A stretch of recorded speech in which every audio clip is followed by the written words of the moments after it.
Hi, Misha here, and back when we were doing our New Year's shoot, so December 31st and January 1st, we were trying to think of a 9mm to bring out that we could enjoy, and kind of settled on this one, a gun that's come out multiple times over the past year. Fox wanted to give it another go, so we did just that. Fox wanted to give the APC another go.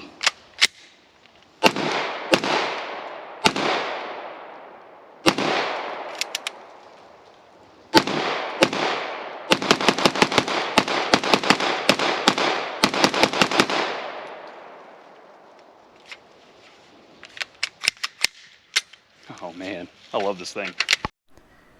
Always fun, and it's configured just as it came from Berger and Thomat B+T USA here, complete with the optic. So, started off the year with this, and I think Fox is quite enjoying it. Then I get back and I get a shipping notice and had some things come in, and this appeared from KUSA. It came in on January 12th. I see no problems with this. Do you? Or this? Okay, of course I'm being a little sardonic, because if you have asked, it's come up recently on January 13th, right after I actually recorded a black box for my personal channel. The ATF released a very small, very slim, very concise, very to the point, very easy to understand document talking about stabilizing arm braces, which this is one type, and this is another. If I extend it out here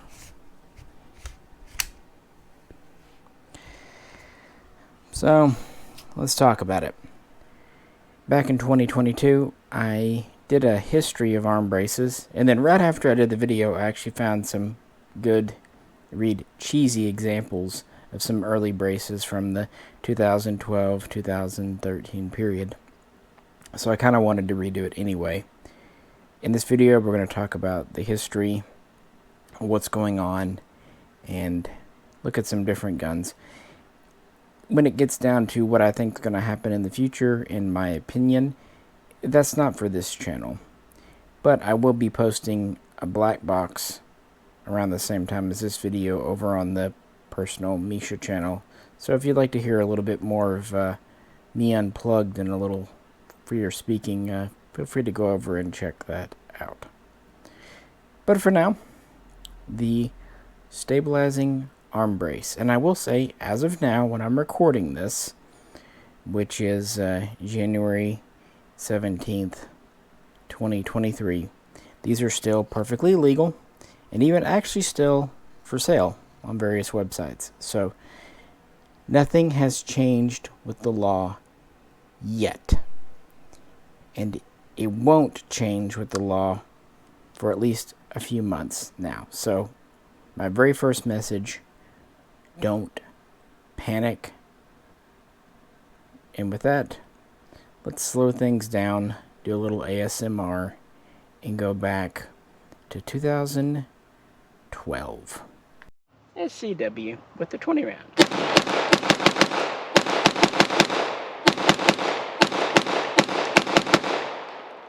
She had it open. After publishing my last video in the summer of 2022, I happened to stumble across one of these in a parts box. I couldn't believe one was still kicking about. This is essentially a Generation 1 SB Tactical brace, and this is the version for an AR-15. This is where they began. This is where we're at today. Here we have a SBA-4, SBA-3, two very cool guns, and both guns came from the factory with these mounted. Daniel Defense and the Midwest Gal 5. And it did start off with the AR, but quickly would migrate to the AK. And, a lot of products are developed by a think tank at a company or, marketing. This is an old-fashioned Americana invention, i.e. made basically by one guy in his garage. Alex Bosco. Mark 18.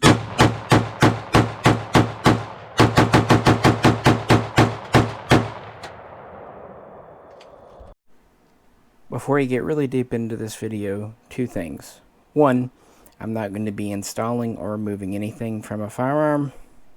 YouTube, what can I do, guys? Two, if you could, please do like, share, and subscribe. And if you really want to show appreciation, you know the drill by now. Please check out the link to the Patreon. It's repetitive and boring, I know, but, YouTube doesn't pay much. What do we gotta do? With that, now onto the video here. So Bosco was a returning vet and went shooting one kind of, fortunate historical day in the spring of 2012. And another person he was shooting with was a vet who had lost an arm in Afghanistan, i.e. he was disabled. A situation I am rather familiar with and can empathize with. And he was having trouble shooting AR-15 pistols, which were not very popular or common back then. Now, during the '94 assault weapons ban, it was very difficult to build an AR-15 pistol because that ban had very strict weight criteria. But with the sunset of that ban at the end of 2004, a few companies did get into it, but interest was pretty low. True, you couldn't put a foregrip on, but also they had to have a pistol receiver extension, larger diameters, so a stock wouldn't go on like this here. So the best you could really do if you bought a kit, I remember buying one back from Model 1 years ago, and it had a foam cover so you could put your cheek on it. But that's all you could do. Now you could still touch this end of this tube because the AR required it against your shoulder. No one cared because the length of pull was so short. But no one really knew much about AR pistols. They just weren't a thing. The brace, of course, would change all that. Wouldn't be long before the first early prototype was made out of basically packing foam and tape. And to everyone's surprise, actually worked out and seemed to have something there. So the next step was to go to an attorney, check for patents, look for legalities, all that gobbledygook and what have you. Took time, cost money, but really all things kind of went pretty quick. The attorney came back saying, no, there's no one that's patented anything quite crazy enough like this, and I can tell you, based on being in the firearms industry, no, there was really nothing like this at all. So the next step was to approach the ATF, and a letter was sent off early November of 2012, and very quickly, within a week and a half or so, the ATF got back to him saying, it's fine, it's legal.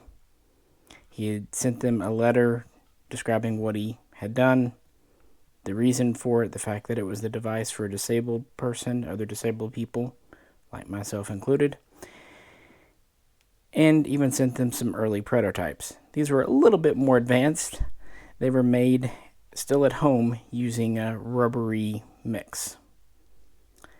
And the ATF basically said, well, since it's on this tube, the length of pull is quite short. Also, since it's a soft, rubbery material and hollow for the arm to go through, with these straps to strap it on, it's not really suitable for use as a true stock. It's not a stock.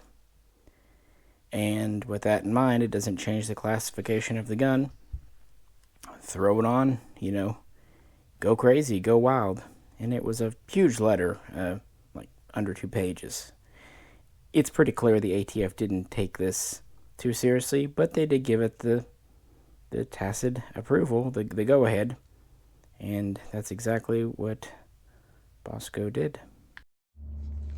Let's give the WBP another go.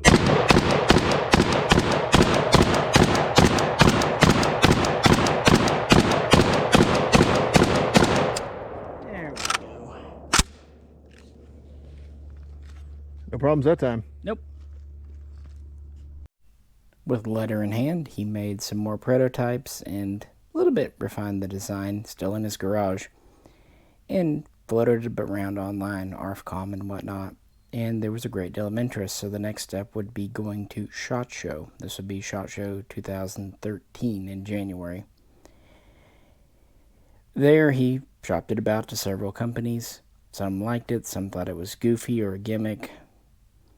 But the first to really sign on was SIG-Sauer. This was really good timing because SIG's marketing was really ramping up at this time period, 2012-2013. They were working on the MPX, the MCX would soon come out. They were just in that mindset, and it suited their products that were already on the line very well. Another company that signed up was Century Arms. They had been importing the Draco for a few years, but it really wasn't catching on too well. And they just started importing this gun, the M92 PV, out of Serbia. And showing that even Century can make the right call from time to time, they thought these AK pistols, which were imported for various reasons when rifles could not be, or at least more easily, they just weren't doing that great because they were relatively long and heavy. They were really hard to control. What I've always found with these kinds of guns is they want to twist in your hand if you try to shoot them without any kind of support at all. It makes it really difficult for me to hold them on target at all when someone's guiding me in. There wasn't much there. But SIG-Sauer and Century both signed up. And it wouldn't take long at all because these are just hunks of rubber. So you get some molds going, and they appear in April or May of 2013. Now they're being made by SB Tactical, but primarily, although they are selling them too, but they're making them for Century and SIG with their brand.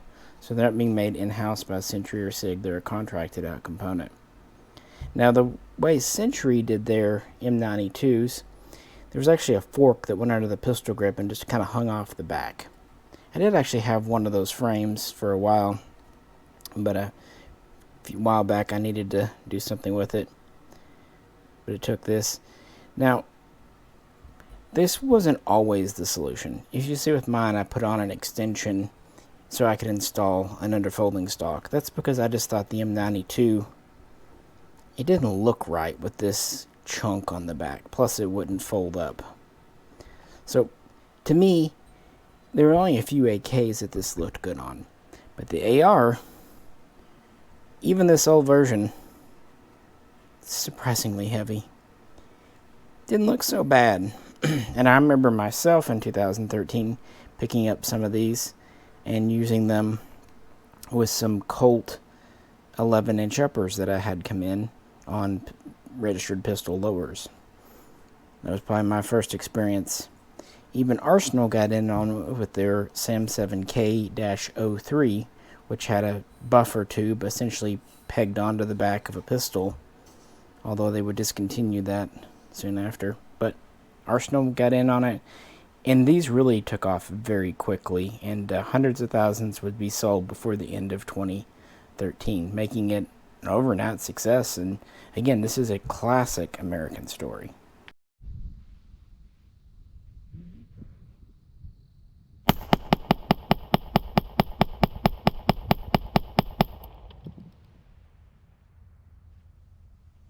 That's just too freaking cool. Also classical American. ATF said these are legal. A lot of people couldn't leave well enough alone. A lot of people very well intentioned, but the ATF kept getting letters saying, "Are you sure this is okay? Or you know what they're doing? Did they ask for permission?" Even though these shipped with a copy of the letter. So in March of 2014, the ATF reaffirmed that they were legal. They said that installing this did not change the classification of the gun. Yeah, sometimes the way something's used does, but in this case it really doesn't. They even kind of affirmed, because people started doing it, you could put these up against your shoulder. As I said earlier, people using these tubes on their AR pistols could put them up against their shoulder, and it was perfectly legal. And they pretty much said, hey, how you use something doesn't really change what it is. This was intended as a shooting aid for disabled people. If people use it for other things, well, it'd be like kind of calling whipped cream a sex toy, you know what I mean? So the ATF affirmed in 2014, nope, the first decision is good to go. So the market kind of went forward from there over the next few years, and you start to see all kinds of new things. Here's a little kind of compact brace that came out.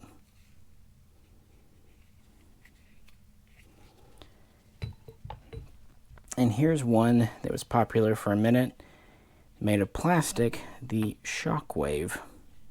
These have kind of died down now, and their legality has been suspect for a few years anyway. I just found one of these knocking about. These were kind of interesting because they still fit the standard tube, but thanks to a set screw with a kind of a bite to its head, you could slide it on and kind of clamp it down at a length you preferred, whereas something like this is just whatever length it goes to. Personally, because of the narrow nature, these are okay for 9mm, but I wouldn't want to shoot anything much bigger than 223 with it for much of the day, otherwise it really would get uncomfortable. And these slots were meant for Velcro straps. I think one place they messed up with these was not shipping them with straps, because from the very beginning these were integral parts of the brace. Just brace it to your arm. Originally made from tape, soon they would go to simple Velcro, and if you notice, all the SB tactical types have always had these. Still using the commercial tube. One company that really jumped on board as they were getting on the scene, again kind of around the same time. The timing here is really critical. IWI. They opened up a plant in Pennsylvania and brought over a lot of guns, including the Galil Ace and the Uzi Pro pistol. And again, these both shipped from the factory this way. I did not modify them. This is how they came. And these were some of the first ones to feature folding braces. They both use the same type of hinge.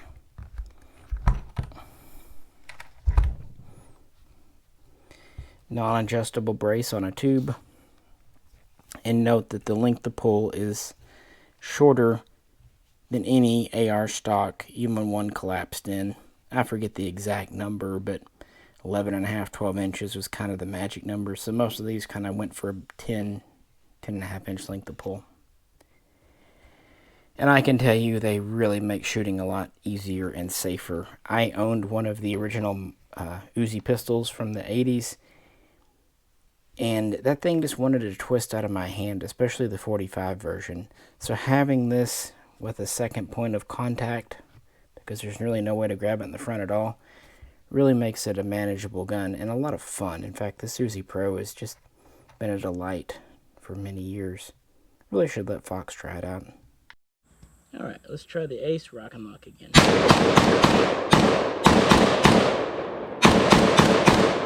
doesn't have any climb.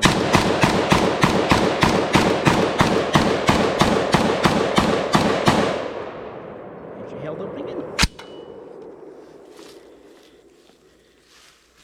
Is it punchy? No, not really. Yeah, kind of smooth shooting. Smoother than I thought, and very little climb, and pretty gentle recoil.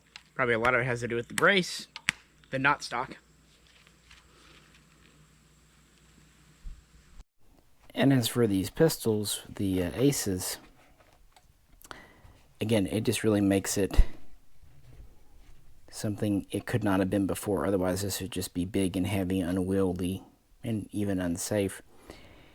And unlike with the M92, this doesn't look out of place on it. By the way, even if these are IWI logoed, they're still made under contract by SB Tactical, as far as I understand. But other companies were getting in the game,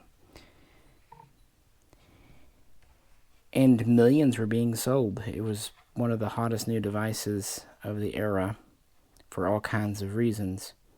And in under 2 years, millions were sold. But the ATF's first reversal was about to hit. As a New Year's gift to kick off 2015, January, the ATF sent out an open letter essentially saying that we change our minds. What we said a year ago, shouldering the brace, you can't do that. The act of shouldering it alone means that you're altering it, changing it, the brace or the gun, whatever. But if you strap it to your wrist, and they really pointed out the Velcro aspect at this time, it's still legal. So basically, the way something's used, the way something is held, changes what it is. So strap it to your wrist, it's a regular pistol. Put it up against your shoulder, it magically becomes an NFA-controlled restricted item Class 3. They said that the brace was not designed, intended to be shouldered, nor approved for that. This did not make people happy. And so Alex, with SB Tactical behind him, his company, with the support of SIG, thankfully he had a large company, sued for clarification, all that, with the ATF, and things would drag out in the courts throughout 2015. But I will point out, the brace did not become illegal, was not confiscated. In fact, sales continued and new models continued to be released, as we've already kind of talked about. It just drug out in the courts. Finally, in March of 2017, the ATF sent a closed letter, a private letter to SB Tactical, saying that they were reversing their reversal, that the 2015 opinion was wrong, the 2014 opinion was in fact right, that simply changing the way you hold something doesn't change what it is. Crazy, I know. So whipped cream, you're safe again. They said you would actually have to modify it somehow to make it illegal or not what it was intended.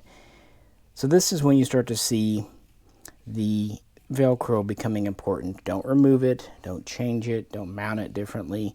And also, there were several companies that had their own letters, but there was some suspicion that some companies maybe didn't have the approval. I don't know, the whole thing came to be. But by 2017, it was clear that the SB Tactical stuff was free and clear, and millions upon millions continued to sell. And kind of as a little victory lap, SB Tactical introduced the SBA3 here. Kind of like that slimline version, this was the first to fit on a standard tube. Gal 5 pistol.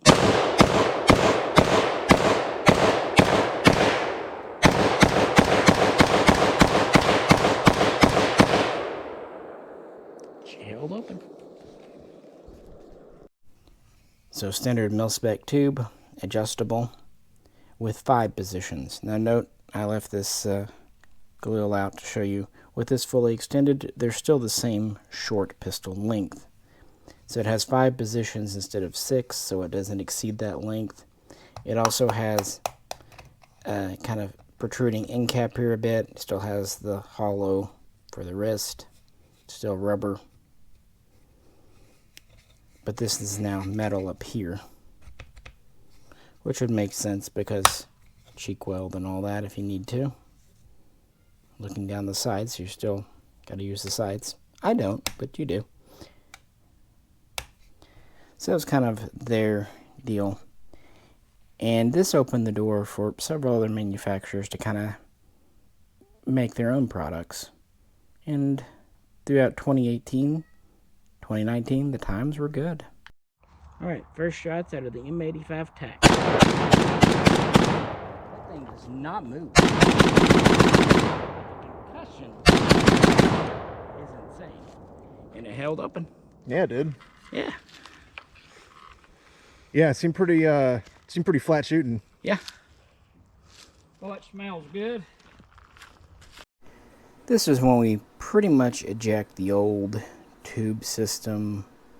We don't need it anymore. And we start to see things like the tail hook here. I featured this in the video earlier this year. This was actually from Arsenal. Has this fold out thing. If I can do it one-handed. It's a bit of irony there, I suppose. There you go. Where this opens up and you would use this to brace against your arm. Actually a much more practical thing where you're not physically attached, but it still works. At first people might scoff, but it actually is probably a more useful brace, at least to pick up. Folding that in for storage. So that's the tail hook, and those would bolt onto a tube or anything. And this is the JMac strut with the folding hinge for an AK type. You start to see all kinds of custom designed assemblies at this point, including for the gun we kind of started the video off with, that B+T. This is the same tail hook here. Still has a tube style, but it's locked onto this adjustable strut system, which still doesn't extend out far enough to get past the pistol. And here's the HK, the SP5, that has this system. And this has the rubber brace and Velcro.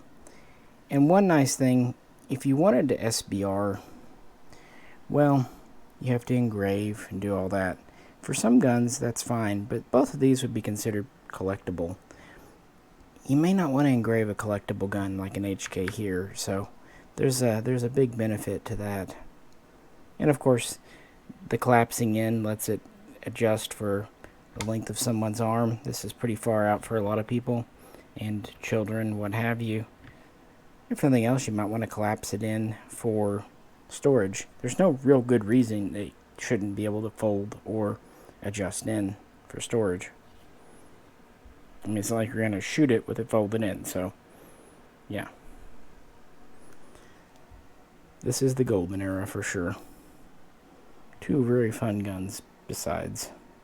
Alrighty, SP5.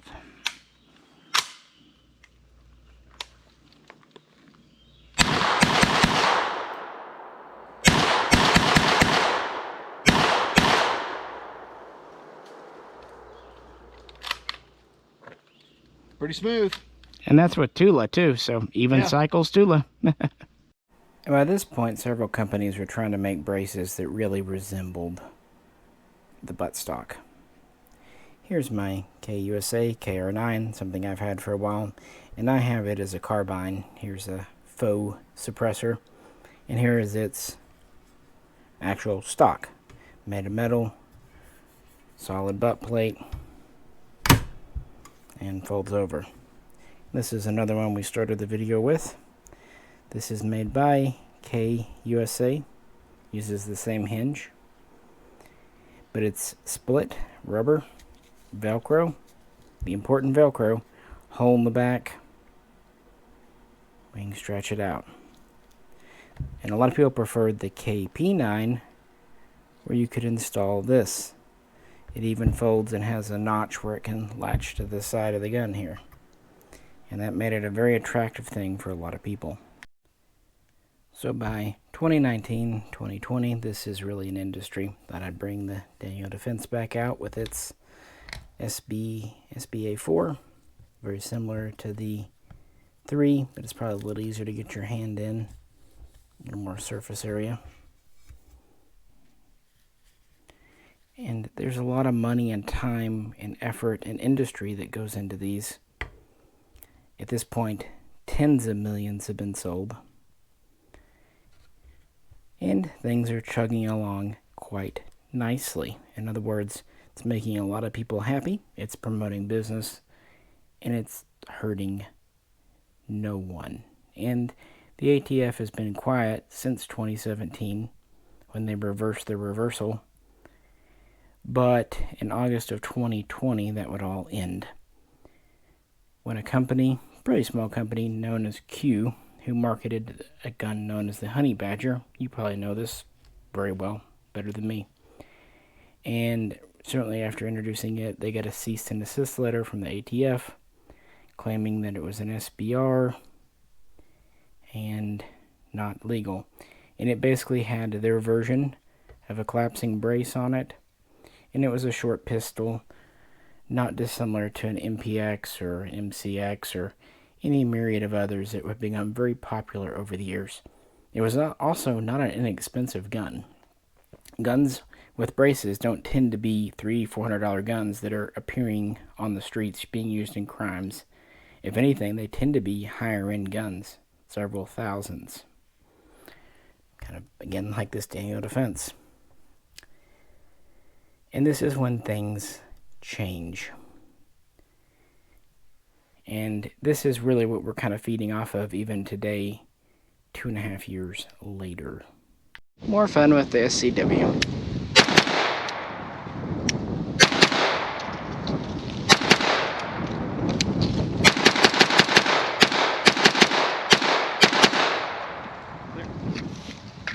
I apologize for not having a Q honey badger to show you.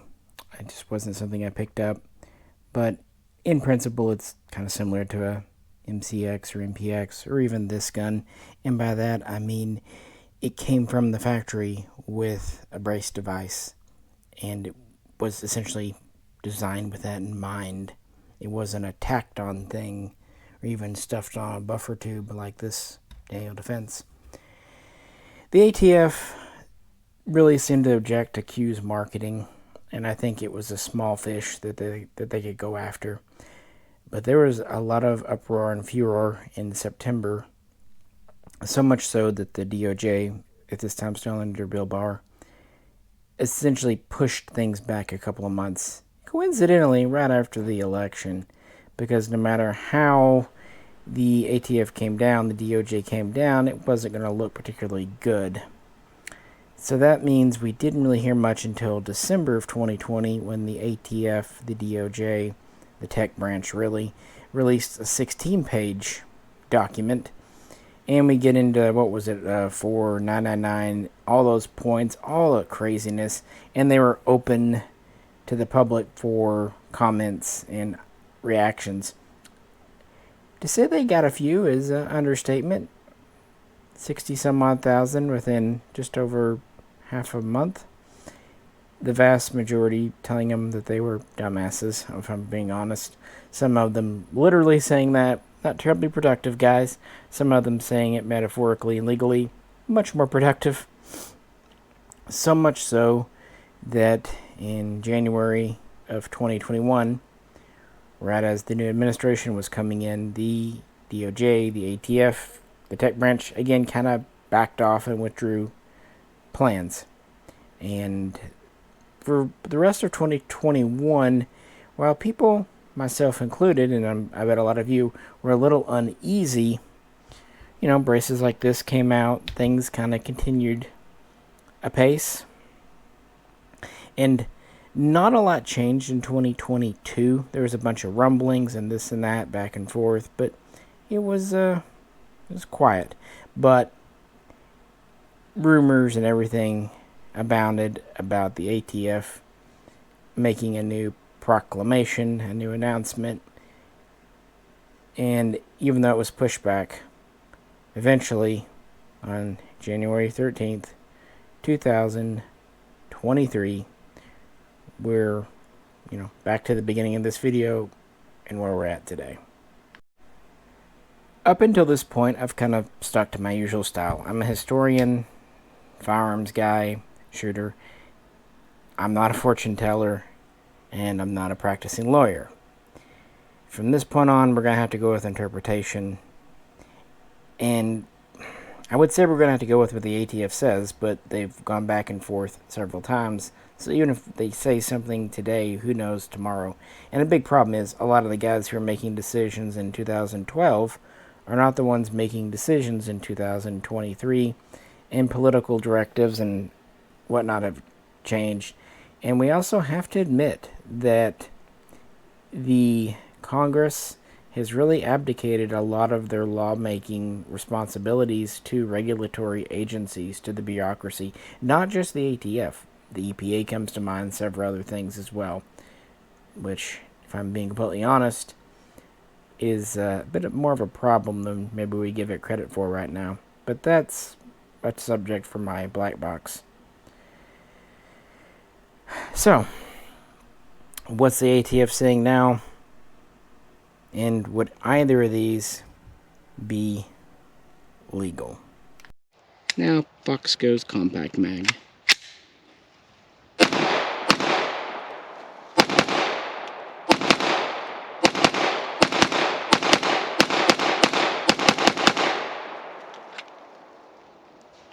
That would make a great blaster in Star Wars. It really would.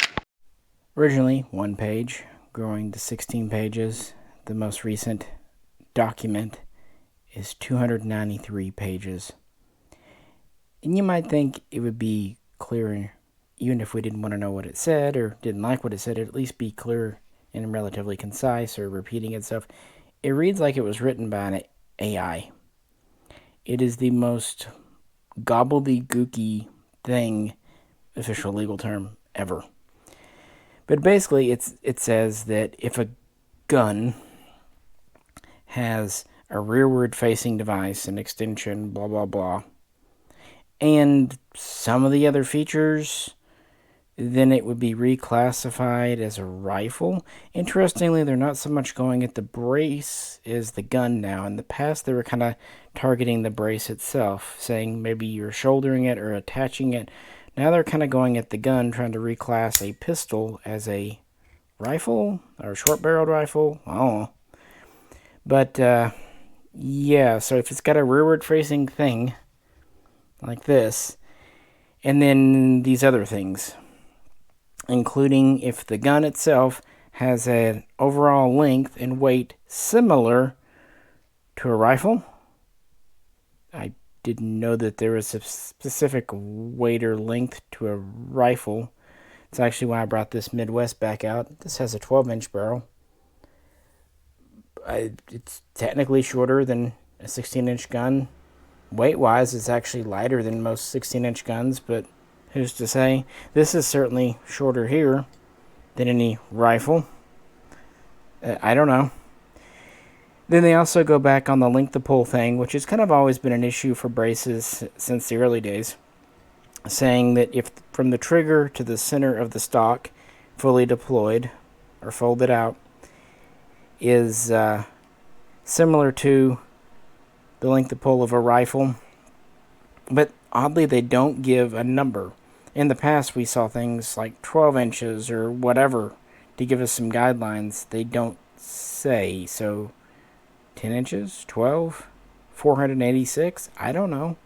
Basically, if the length of pull is similar to a rifle, which rifle, no one knows, then apparently it's considered a no-no feature. Third, and most kind of peculiar, if the sights, scope, whatever, seem to be created in such a way that a stock or arm brace that is shouldered is required to sight down them. As you might imagine, I would have a lot to say about this. This gun up here comes with iron sights. Are these meant for a pistol or a rifle? I don't see how that matters. And this one came with a little red dot. But lots of people put red dots. I mean, RMRs, plates are very popular with Glocks and SIGs, and those don't even have the real way to put a brace on. So would that mean that they... Well, no, because they don't have a rearward-facing thing. Ooh, how would you even determine which sights? And what about people like me that can't see to use sights anyway? I don't know. No sight would be needed for a brace or whatever. It's so weird. And it just gets weirder. Number 4 just seems meandering. It says whether the rearward-facing portion is necessary for the functioning of the gun. I don't know if that means it good thing, bad thing. It's very vague. Number 5 isn't vague, but it's not really legal. legally enforceable. Number 5 says if advertising from the manufacturer direct, okay, a little bit there, or indirect, what the hell does that even mean, promotes the brace being used as a shoulder stock or shoulder touchy point. Direct, you could say, okay, well, they put an ad out, but indirect, what does that mean? Obviously it's a catch-all term, but it kind of means nothing. Sometimes you say so much, you end up saying nothing. And number 6 is another catch-all term, saying basically use in the general public, meaning that even if 99.9% of people literally use it as a brace, if one person gets out there and shoulders it now, then it's not. I mean, again, of these criteria, we don't know if they all have to be met or only one or two, or if one cancels out the other. They don't say. At least before with the 4999 thing, they give a points thing. It was stupid and very, very strict, but at least they were clear. Now, it's so funny. In 293 pages, they managed to say nothing or to talk in circles or even contradict themselves. It's frustrating. It's actually very good for us, though, because the more ridiculous it is, the more it will be struck down in court. But something like this or this, who knows? But just to be complete, let's talk about the options the ATF wants you to do. Let's end with one of my favorite ARs. I love the retro look, my Troy XM1 7072. This came out of the factory as a carbine with the 2-position stock. But even if it came as a pistol, I wouldn't want to put a brace on it. It would just ruin that Vietnam look. So the solution was always to permanently attach an extension. In effect, giving it a 16-inch barrel. So that's one option. If it's possible with the gun, either replace the barrel with a 16-inch or put on a permanently attached device. And there are guidelines on how to do it. It needs to be pinned and then weld over the pin. And there's a few different things. Another thing that would work would be just pull the brace off and make it where the gun could not accept the brace. That means on the Daniel Defense and the Midwest, you'd have to replace the tube with something else that couldn't take a brace. I'm not sure. Because if you just left the regular mil-spec extension they came with on, that gets you into grounds for constructive intent of SBR because the stock would go on. It's the brace that actually keeps the stock off. But if you put a commercial tube on or a pistol tube on, braces fit I don't know what you'd do. With the B+T, you could unscrew some stuff and replace some plates, but that's not how they came. Of course, the other option is surrender your gun or destroy your gun. And to that I say, are you fucking nuts? SCW again.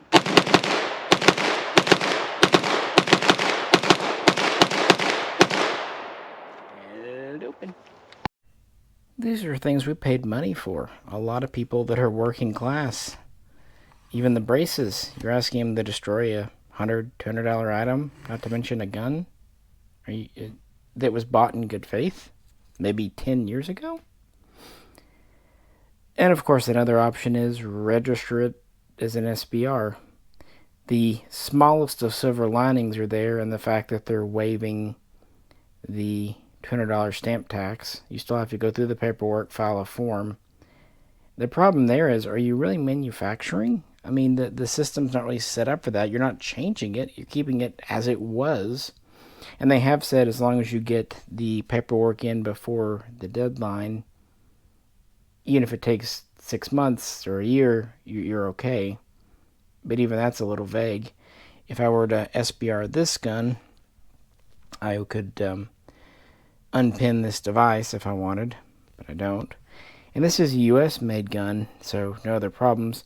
If it's a foreign gun, like that B+T, and it becomes an SBR, you might want to consider 922R as well. And not all guns have 922R parts. It's convoluted and at the end of the day quite silly.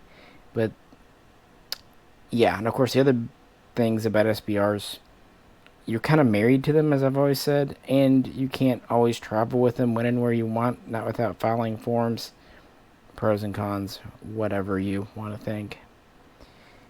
I haven't really given all this a lot of thought because this is the definition of overreach and ambiguity, even entrapment.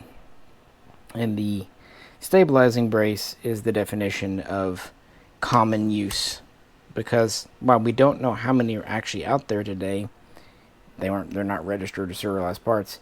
The most common estimate that I know you already know is 10 to 40 million braces.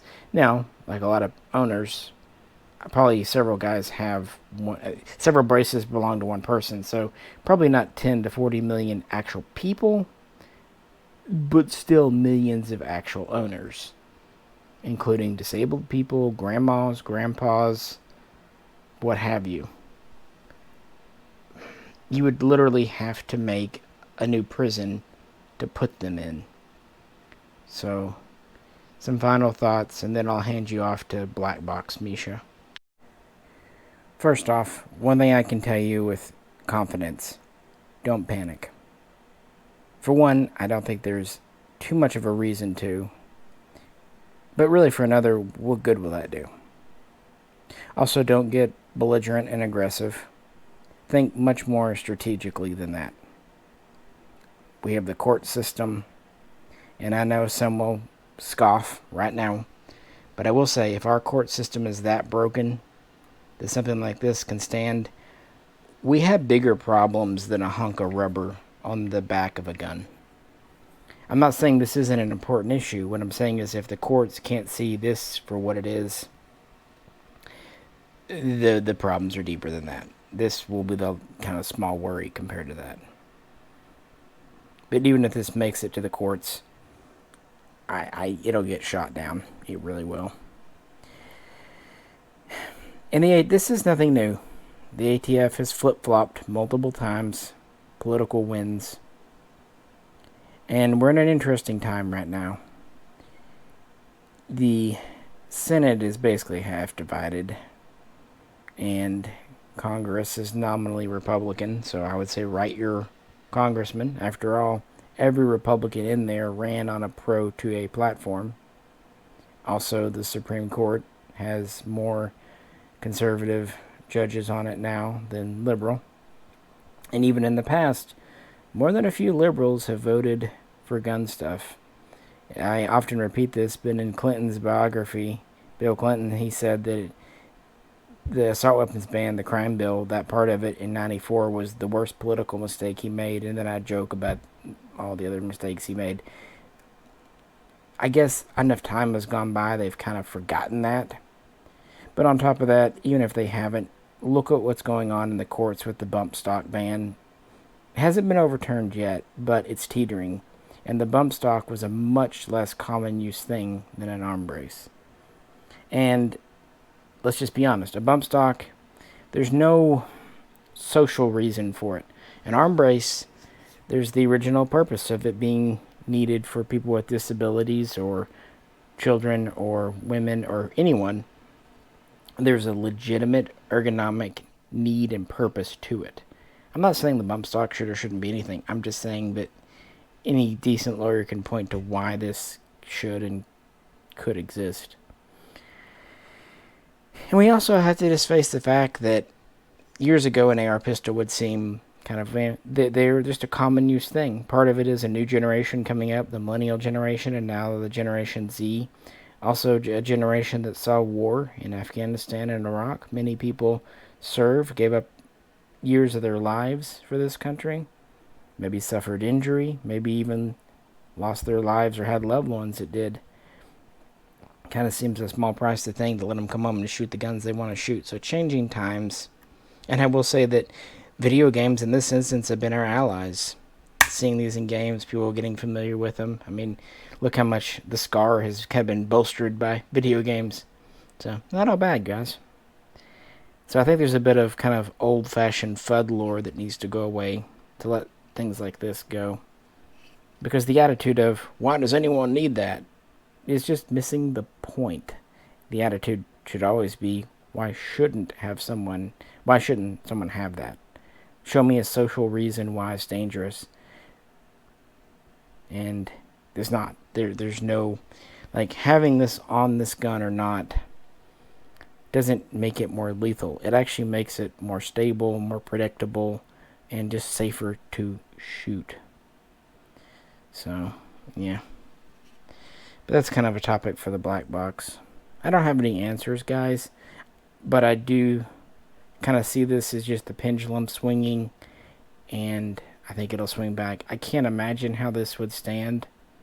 It's so weird and convoluted. So many businesses, so many livelihoods are kind of based around things that this would affect. But I will say, if somehow it did stand, it would be just the beginning. If they could get away with this, that goes to show you that the ATF's word can be changed at a whim, and that they truly have the authority to make law. I've seen a few people use the analogy of prohibition, how they, banned that and millions of Americans suffered, and so why couldn't they ban bump stocks and make millions of Americans suffer? One critical difference.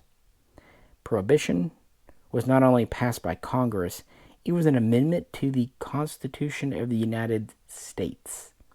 It was a law. It was a bad law, which is why it was rescinded, but it was a law. This is not. It's a regulation, it's a rule, it's an interpretation. If it's crushed, that's good, not just for gun owners, but everyone. It shows the limits and responsibilities of regulatory agencies. If it is allowed to stand, then it shows that bureaucrats, unelected government officials, can make law. That is terrifying. The problem is, a lot of people in Congress are okay with that, because whenever Congress passes a law, someone is mad at them. One of the few times you didn't hear it was when they kind of passed the new rules about keeping daylight savings time permanent. That's one of the few times when no one did. But Congress people don't want to be in the fire. Even if something is vastly popular, say 70, 80%, they still have to face 20 or 30% dissatisfaction. And with internet and 24/7 news, they've become very gun shy about that. You know what? Put on your big boy pants and grow the hell up. But again, that's why we have the 3-tier system to our government. If Congress abrogates their responsibility, if it goes to the executive, which the ATF is under, and they overreach, and then the job falls to the courts to strike it out. And at the end of the day, I have to have faith in that, because if not, then the whole system's gone. And I know a lot of kind of nihilists and whatnot say it already is, but I really don't think so. I think people that think that need to go travel to an actual third world country and see a truly dysfunctional government. Ours is far from perfect. But it's far from completely falling apart too. And more often than not, look at what happened recently over in California with their 2A stuff. The courts tend to have our backs, because at the end of the day, we're constitutionally right. We just want to have the right to kind of do our own thing. As long as we're not infringing upon anyone else's right to do that, that's what should count, and does. So if this gets passed, if it goes through, remember, even if it does appear, which it will, there's still the 120-day buffer and all this stuff. Also remember, just think how long it takes for a Form 1 or a Form 4 for SBRs to go through now. If, conservatively, 5 million owners of arm braces put in forms, how long do you think it would take the ATF to process those? I would probably be dead. They know this, especially when you make it free. The $200 stamp kind of puts a little bit of a limit, but if you make free SBRs, they'll never process them all. They'll be tied up forever. Someone has to recognize this. The whole thing is so, maybe that's why I'm not worried. The whole thing is so patently absurd. I don't know. I'm also one of those people when things get stressful, sometimes I just have the attitude of what else can you do but laugh? That tends to be my response. We probably will know more once SHOT Show is over as well. But again, people wanted me to do this video. I wish I had a crystal ball. I wish I could tell you how this could turn out. I think it will turn out quite interestingly. It might even turn out in our favor. I know that sounds crazy right now. I know it does. But sometimes when someone pushes the envelope too far, they get slapped back in the face. And we might see that here. Government overreach, you know. I mean, Prohibition was overturned. A lot of horrible things have eventually been overturned. Maybe too late, but eventually they were. But no, I love arm braces. I love the fact that we can have a lot more guns. It's a lot of fun, and it's been a lot of joy for a lot of people. And they've been used in virtually no crimes. There's literally like a handful, and even then, no one can show that that brace made this more lethal. That if it wasn't on, they would have changed the damn thing. Plus, hey, guess what? If someone's willing to shoot innocents, they're just going to pull the damn brace off and put a stock on anyway. Just like they would modify a semi-auto to a full auto if they wanted. I know it's crazy, but criminals break laws. Funny that, huh? It's law-abiding citizens. As much as I want to put an M4 stock on here, I'm not doing it because at the end of the day, I respect law and rule, and these were approved multiple times, and so I went with them. If they were always tacitly illegal, then I would not have, but you can't tell me 10 years down the road something I've had is now illegal. That's silly, and for no good reason. If they could prove that these were dangerous to the shooter, to your health, or to society, where they were just some weird reason rampantly promoting crime, okay, we can talk, because then you're infringing on other people's rights. But you're having you're having a brace. By the way, it's really funny to watch people who don't know anything mix up arm brace and bump stock, but that's a story for another day. But you're having a brace, my having a brace, in no way hurts anyone else. In fact, it gives a lot of Americans jobs. Anyway, I'm hungry and tired. But that's where we're at right now. Probably by the time this video goes up or a week after, it'll be out of date because that's how it goes. But for more of my kind of unplugged thoughts and where I think the future could go, check out my personal channel over at Misha for a black box companion to this video. But guys, please don't worry. Please don't stress out. We'll get through this. After all, I'm one of those people that survived the entirety of the federal assault weapons ban and other craziness throughout time. If you could, please do like, share, and subscribe, and please do feel free to comment. Just please be respectful. Don't, constructive criticism is always good. This is Misha, and also on behalf of Fox, we'll catch you very soon next time.